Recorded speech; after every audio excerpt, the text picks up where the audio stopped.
ఒక రోజున దావీదు మహారాజు అన్ని విషయాల్లో వర్ధిల్లాడు, ఆశ్చర్యకరంగా ఉన్నాడు. ఉన్నట్టుండి తాను నిలబడి ఆ పనివాడిని పిలిచాడు, సేనాపతిని. అయ్యా, మన జనాభా ఎంత లెక్క చూడు, సైన్యాలు ఎంతమంది ఉన్నారు, రథాలు ఎన్ని ఉన్నాయి, గుర్రాలు ఎన్ని ఉన్నాయి, అన్ని లెక్క చూడు అన్నాడు. అతడు అంటాడు కదా, రాజా ప్రభువా ఏమిటది, నిన్న పాట రాసినప్పుడు ఏమన్నా, యెహోవా నా కొండ, నా కోట, నా శైలము, నా దుర్గము, ఆకాశం ముందు నీవు తప్ప నాకెవరూ లేరు, అంతా నీది అని చెప్పావు కదా, ఇప్పుడు ఎందుకు జనాభా లెక్క చూస్తున్నావు అని అన్నాడు. అంటే నేను చెప్పినట్టు చేయమన్నాడు. మారు మాట్లాడక వెళ్ళి నెమ్మదిగా జనాభా లెక్క చూశాడు. గొలియాతును చంపినప్పుడు దేవుడు నడిచాడా, సింహాన్ని చీల్చినప్పుడు నడిచాడా, అన్ని కార్యాలు చేసినప్పుడు నడిచాడుగా. కానీ ఇక్కడికి వచ్చేటప్పటికి ఇతను ఏమయ్యాడు తెలుసా, నెమ్మదిగా దేవునికి కాస్త దూరం అయ్యాడు. మనిషి దూరం అవ్వాల, మనసు దూరం అయ్యింది. వెంటనే సాతాను ప్రవేశించాడు. సమూయేలు గ్రంథంలో చరిత్రది. నీ జీవితంలో కన్నీడ కారణం అనే చెబితే 7 ఆధారాలు బైబిల్లో రాయబడ్డాయి. కన్నీడు దేవుడు పంపల, కన్నీడు నువ్వు తెచ్చుకున్నావు.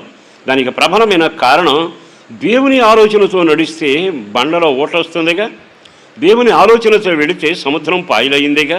కానీ ఇక్కడికి వచ్చేటప్పటికి సాతాను ఆలోచన చోటు ఇచ్చావు. మనిషి ఎక్కడున్నాడు, గుళ్ళోనే ఉన్నాడు, బైబిల్ పట్టుకున్నాడు, ప్రార్థన చేస్తుంటాడు, మై కదిలిపోతూనే ఉంటుంది, కార్యక్రమాలు సాగుతూనే ఉంటాయి, లోపల మాత్రం సాతానికి చోటు ఇచ్చాడు. వెంటనే జనాభా లెక్క పూర్తయింది, దేవుడు రానే వచ్చాడు. వచ్చిన దేవుడు అంటాడు, నువ్వు తెగులు కోరుకుంటావో కోరుకో, యుద్ధం కోరుకుంటావో కోరుకో, కరువు కోరుకుంటావో కోరుకో, నువ్వు చేసిన అవివేక పరిపాలన గుండెలు బాదుకున్నట్టు ఏడ్చాడని. దావీదు తన జీవితంలో అయ్యో నేను కదా చేసింది, అమాయకులని ప్రజలు చనిపోతున్నారే. ఆ రోజున వేల మంది చనిపోయారు. రాజుగారికి జననాశనం ప్రమాదకరం. తనకెప్పుడు రాజ్యం నుండి జనం ఉండాలి. జనం తెగులు ద్వారా, కరువు ద్వారా నాశనం అయిపోతే ఆ దేశం బలహీనం అయిపోతుంది. కానీ జరిగింది ఏమిటి, చివరికి చరిత్ర దారుణంగా మారుతూ వచ్చింది. ఆ తర్వాత ఎంత ఏడ్చాడు. ఏడ్చి ఇక నేను నా దేవుని చేతిలోనే పడతాను, తిరిగి నా దేవుని చేతిలో పడి నా తప్పిదాలు ఒప్పుకుంటా. ఆ దుఃఖం అతన్ని ఎంత కృంగదీసింది. ఈ రోజున మీరు కన్నీళ్లతో ఉన్నారు, దుఃఖంతో ఉన్నారు, పిల్లలను చూసి ఏడుస్తున్నారు, పంటను చూసి ఏడుస్తున్నారు, ఆరోగ్య విషయంలో విలపిస్తున్నారు, ప్రజలు నిందిస్తుంటే కన్నీళ్లు విడుస్తున్నారు, మనుషులు ఒంటరిగా చేస్తే ఇంకా కములుతున్నారు.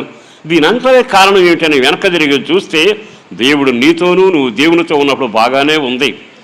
మనిషి ఇక్కడే ఉన్నావు కానీ మనసు వెళ్ళిపోయిందిగా. నిన్నటి దాకా దేవుని ఆలోచన, ఇప్పుడు సాతాను ప్రవేశించి దావీదును సాతాను ప్రేరేపించగాని ఏటగా రాశాడు. బైబిల్ లేఖనంలో ఏముందో తెలుసా, ఎప్పుడైతే బలిపీఠం కట్టి చేతులు పైకెత్తి ఆరాధన చేయటం మొదలు పెట్టారో తెగులు నిలిచిపోయాను.